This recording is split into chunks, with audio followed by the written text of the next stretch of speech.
Well, Russia's war on Ukraine is shifting the internet landscape in Russia. President Vladimir Putin is reportedly putting up what's described as a digital iron curtain in the country to help control the narrative being put out.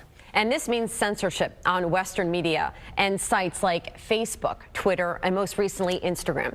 Here to talk more about this is tech consultant and professor of advanced media in residence at Syracuse University, Shelly Palmer. Good morning, Shelly. So we're going to get right to it. I think what is interesting in all of this is the fact that, we're all so digitally connected here in the West. But when you go to a place like Russia, everything is really, really just filtered for the people there. And there are instances where people in Russia really don't understand the full scope of what's happening in Ukraine. Look, controlling information is a really important part of being at war, but also the world is not as free and open as we would think it is information-wise. The Great Firewall of China has been around for years. Russia's trying to shut down information from the outside coming in during wartime, and they're not quite as technologically sophisticated as China or North Korea or some of the other countries that were Iran who have been doing this for years.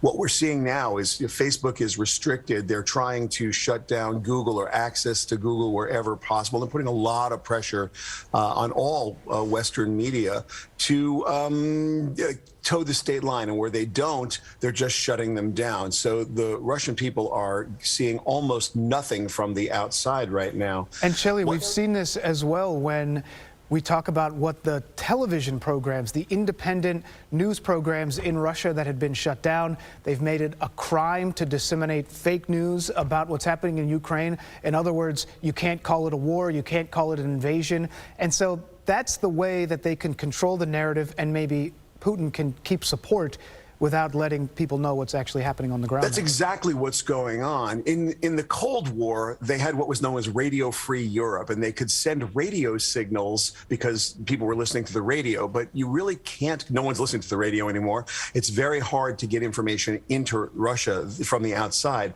But the Russian people are fighting back a little bit. They're using virtual private networks, VPNs.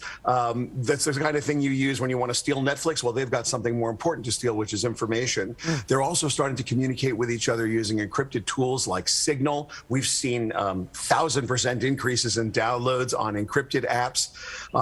They're browsing and getting information through Tor networks, which again, here in the United States, we think of it as where all the people who are stealing content and pirating content are those are the apps that the bad guys use. But in this case, it's the apps that the people are using so that they can get unfiltered and unrestricted information from the outside. So Lantern is another one. So we're seeing a lot of programs that we ordinarily associate with the underworld or the dark web being used by ordinary citizens who are just trying to get real information. So the people are fighting back, but it's really hard because the state is clamping down on the internet. This is happening all over the world, by the way. We just don't ever see it here. Cuba, like I said, North Korea, Iran, China, countries generally that are run by dictators or have a dictatorial government, they're the ones where the information is controlled. And here, Russia's doing its best to keep the real information out of the people's hands. But I think what's really interesting is that you see people who are getting together, banding together, and they're getting their information somehow by protesting. So,